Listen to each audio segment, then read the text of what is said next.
Good morning. അപ്പോൾ രാവിലെ തന്നെ ബാക്കിനുള്ള വർക്കൗട്ടാണ്. ബാക്കിന് ഏകദേശം ഒരു 4 വർക്കൗട്ട്സ് കൊടുത്തു കേട്ടോ. പിന്നെ ബൈസെപ്സിന് നമ്മളൊരു 3 വർക്കൗട്ടാണ് കൊടുത്തത്. പിന്നെ ട്രൈസെറ്റും ഒക്കെ അടിച്ചിട്ടുണ്ടായിരുന്നു. അത് കഴിഞ്ഞിട്ട് വെളിയിലിറങ്ങിയപ്പോൾ തന്നെ സുനിലേട്ടൻ എന്താ പിന്നെയും ലോട്ടറി ഒക്കെ എടുക്കാൻ തുടങ്ങി. എന്നിട്ട് നേരെ പങ്കീസിൽ വന്നിട്ട് ഓരോ കാപ്പിയൊക്കെ കുടിച്ചു. ഞാൻ പിന്നെ വീട്ടിലോട്ട് ഇങ്ങ് പോന്നു കേട്ടോ നേരത്തെ തന്നെ. എന്നിട്ട് ആ സാൻജിയെ കുറച്ച് സമയം കളിപ്പിച്ചു. അപ്പോഴത്തേക്കും നമ്മുടെ അവിടെ ഏതാണ്ടൊരു പണ്ട് കാട്ടിനകത്തൊക്കെ വളർന്നിരിക്കുന്ന ചെടിയായിരുന്നേ. നമ്മുടെ അവിടെ കൊണ്ടുവച്ചപ്പോൾ നല്ല രീതിയിൽ പൂവൊക്കെ ആയി. ഞാൻ പിന്നെ സാൻജി അവിടെ പിടിച്ച് നിർത്തി ഫോട്ടോ ഒക്കെ എടുത്തേ. അപ്പോഴത്തേക്കിനും മാളു ദോശയൊക്കെ ചുട്ടുകൊണ്ടിരിക്കുകയാണ്. അച്ഛനും അമ്മയും കൂടെ കൊട്ടാരക്കര അമ്പലത്തിൽ പോയേക്കായിരുന്നു. പിന്നെ ഞാൻ ദോശ, സാമ്പാർ, ചമ്മന്തി, മുട്ടയൊക്കെ ആയിട്ട് നമ്മുടെ ബ്രേക്ക്ഫാസ്റ്റ് കഴിച്ചേ. പിന്നെ നമ്മുടെ വണ്ടി കൊണ്ട് സർവീസ് ചെയ്യാനായിട്ട് കൊണ്ടുപോയി. വണ്ടി എടുത്തണൊക്കെ ഇപ്പോഴാണ് ഒന്ന് സർവീസ് ചെയ്യാനുള്ള ടൈം കിട്ടിയത്. അപ്പോൾ വണ്ടിയൊക്കെ കൊണ്ടുപോയി നല്ല രീതിയിൽ സർവീസൊക്കെ ചെയ്തു.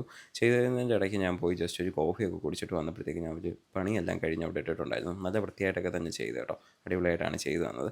എനിക്ക് നേരെ ഇവിടുന്ന് ഇനിയും അമ്മൂൻ്റെ മരുന്ന് അയക്കാനായിട്ട് DTDCയിൽ പോകണമായിരുന്നു. അവിടെ പോയി മരുന്നൊക്കെ അയച്ചിട്ട് വീട്ടിൽ വന്നിട്ട് ഞാൻ കുറച്ച് ഡേറ്റ്സൊക്കെ എടുത്ത് കഴിച്ചു. അപ്പോഴത്തേക്കും അച്ഛനും അമ്മയൊക്കെ വന്നായിരുന്നു. അവർ അമ്പലത്തിൽ നിന്ന് ഉണ്ണിയപ്പം കൊണ്ടുവന്നിട്ടുണ്ടായിരുന്നു. മാളും അതിൽ നിന്ന് തട്ടുവാണ് കേട്ടോ. അപ്പോൾ ഞാൻ കുറച്ച് മുന്തിരിയൊക്കെ കഴിച്ചിട്ട് നമ്മുടെ ലഞ്ച് കഴിക്കാനുള്ള പരിപാടികൾ നോക്കി. ചിക്കൻ ബ്രസ്റ്റും ചോറും മീൻ കറിയൊക്കെ കൂടെ ലഞ്ച് കഴിച്ചു. പിന്നെ ഞങ്ങൾ നേരെ റെഡി ആയിട്ട് നമുക്ക് നടുവിലൊരു വീഡിയോ എടുക്കാൻ പോകണമായിരുന്നേ. അതിനകത്തിനടുത്തൊരു മരുന്ന് ബീഫൊക്കെ കിട്ടുന്ന ഒരു കട. അപ്പോൾ അവിടുത്തെ വീഡിയോയും കാര്യങ്ങളൊക്കെ എടുത്ത് കുറച്ച് ലേറ്റായി ഇറങ്ങാൻ നേരത്തെ. നല്ല മഴയും കാര്യങ്ങളൊക്കെ ആയപ്പോഴത്തേക്കിനും പിന്നെ വീട്ടിൽ വന്നപ്പോൾ കണ്ട എല്ലാവരും ഫോണിലാണ്. അച്ഛൻ ഫോണിൽ, അമ്മ ഫോണിൽ, മാളു ഫോണിൽ.